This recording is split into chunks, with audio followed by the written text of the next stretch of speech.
August 19th, 1944. Wehrmacht Headquarters, East Prussia. General Alfred Jodl studied intelligence reports arriving from France. What he saw appeared catastrophic, not for Germany, but for the Americans. General George S. Patton's Third Army had advanced 400 miles in just 30 days. Its spearhead divisions were racing toward the German border. But Jodl's staff had done the mathematics, and the conclusion they believed was inescapable. "The Americans have outrun their logistics," Jodl told his operations staff. "Their advance will be checked by the friction of its own weight." No army in history has sustained such speeds without fuel. The laws of physics cannot be violated. An armored division consumed 150,000 gallons of fuel per day while advancing. Patton commanded 12 divisions, spread across a 60-mile front. The supply depots were 400 miles behind, still sitting on the Normandy beaches. Jodl's calculations were methodical, precise. Patton needed 12,000 tons of supplies every day. The shattered French road network could not support that volume. Bridges had been destroyed. Rail lines ripped apart during the German retreat. German planners predicted that Third Army would grind to a halt at the Seine River. That pause, they believed, would give German forces time to regroup, to establish defensive positions, perhaps to hold through winter. The mathematics were irrefutable. What Jodl did not know was that American logistics officers were already planning something unprecedented, a continuous convoy system that would defy every principle of German military doctrine, an operation so audacious that within 6 days it would be fully operational. The Red Ball Express would begin on August 25th. Within days of its launch, Patton's supposedly immobilized tanks would smash through German positions along the Seine. The Wehrmacht's finest military minds were about to receive a lesson in American logistics that would permanently shatter their understanding of modern warfare. German confidence came from brutal experience. They had pioneered blitzkrieg and understood better than anyone how logistics killed offensives. Their own campaigns had repeatedly stalled when supply lines collapsed. In Russia, the Wehrmacht's advance did not initially fail because of Soviet resistance, but because German logistics broke down. Trucks failed on primitive roads.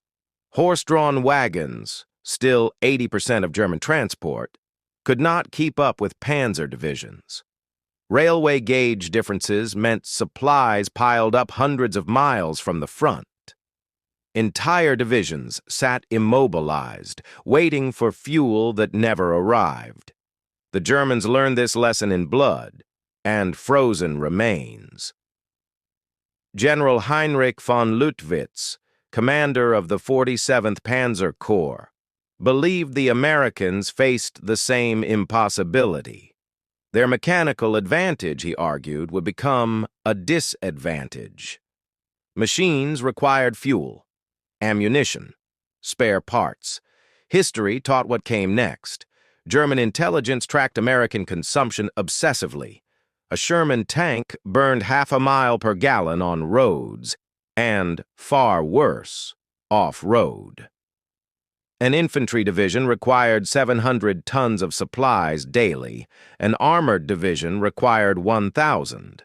On August 20th, General Siegfried Westphal, Chief of Staff to Field Marshal Gerd von Rundstedt, concluded, "The enemy supply situation is calculated to be impossible."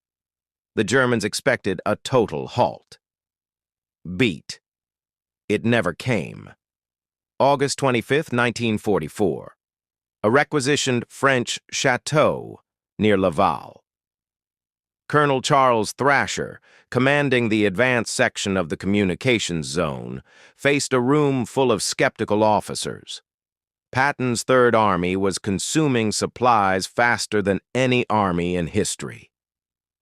Rail transport had collapsed. Scheduled convoys backed up at depots.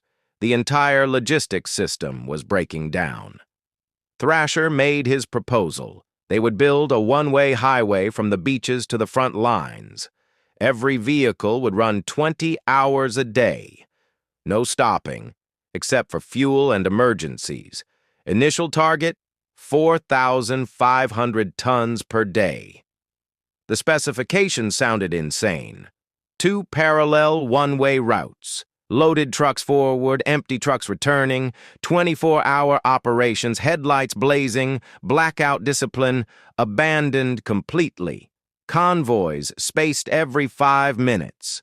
Average speed, 35 miles per hour. Mobile maintenance units every 50 miles. Military police, removing any vehicle that dropped below 25 miles per hour.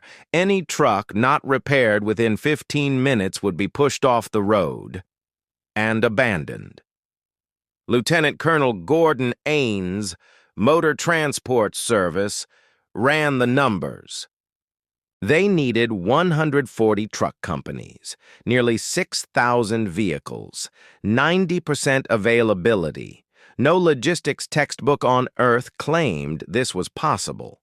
Within 36 hours, the impossible was operational.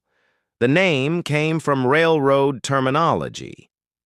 A Red Ball freight was an express shipment that took priority over everything else. The Red Ball Express would operate on the same principle. On August 26, 1944, drivers of the 3916 Quartermaster Truck Company climbed into their GMC CCKW trucks, the famous Deuce and a Half. They were hauling ammunition 300 miles east to Patton's guns. Of the 23,000 drivers who would operate the Red Ball Express, nearly 75% were African American soldiers. They served in a segregated army, an army that denied them equal treatment at home. Yet these men kept America's most celebrated general moving forward. The irony was unmistakable. Every gear shift was a silent argument for their own citizenship. They built their own culture. They painted slogans on their trucks. Patton's Blood Bank. Hitler, here we come. Detroit to Berlin Express. The trucks became identity and pride. Rules were simple. Slow vehicles pulled off immediately. Breakdowns went into ditches. Any truck below 20 miles per hour was a roadblock, to be eliminated. They worked in teams. 20 hours driving, 4 hours sleep. Coffee by the gallon. Military stimulants to stay awake. They drove through exhaustion that would hospitalize most men. Within 48 hours, they found a rhythm. It would continue for 82 days without pause. The Red Ball Express was rolling, and German intelligence was about to begin filing reports that made no sense. August 28, 1944. German reconnaissance units reported the impossible. A continuous column of vehicles, headlights visible for 20 kilometers, no spacing, no blackout discipline. Estimates reached 1,000 vehicles per hour. To a German soldier in a foxhole, that vibration was not just noise. It was the sound of an industrial giant that did not sleep and did not care if they did. General Edgar Feuchtinger, commander of the 21st Panzer Division, personally observed the Red Ball Express. His report reflected growing alarm. Vehicles pass every 30 seconds, day and night. They do not hide. They do not disperse. They follow no rules we understand. What the Germans could not understand was that American logistics operated on different principles. Where German doctrine emphasized concealment, Americans relied on overwhelming volume. Where Germans conserved vehicles, Americans assumed losses and planned accordingly. Where Germans demanded authorization, Americans empowered individuals to improvise. The cultural gap was incomprehensible. In its first week, from August 25th to 31st, the Red Ball Express delivered 89,939 tons of supplies. Headquarters expected 4,500 tons per day. The drivers delivered nearly 3 times that. Patton never slowed. By September 5th, cumulative deliveries exceeded 135,000 tons. Vehicle availability averaged 92%. German intelligence officers finally understood the truth. American forces could sustain offensive operations almost indefinitely. Patton was not halting. He was accelerating. And the fastest sustained advance in European history followed. By mid-September, Third Army stood at the German border, 400 miles in 6 weeks. Every gallon of fuel, every shell, every ration, delivered by trucks. The Red Ball Express officially ended on November 16, 1944, after 82 days of continuous operation.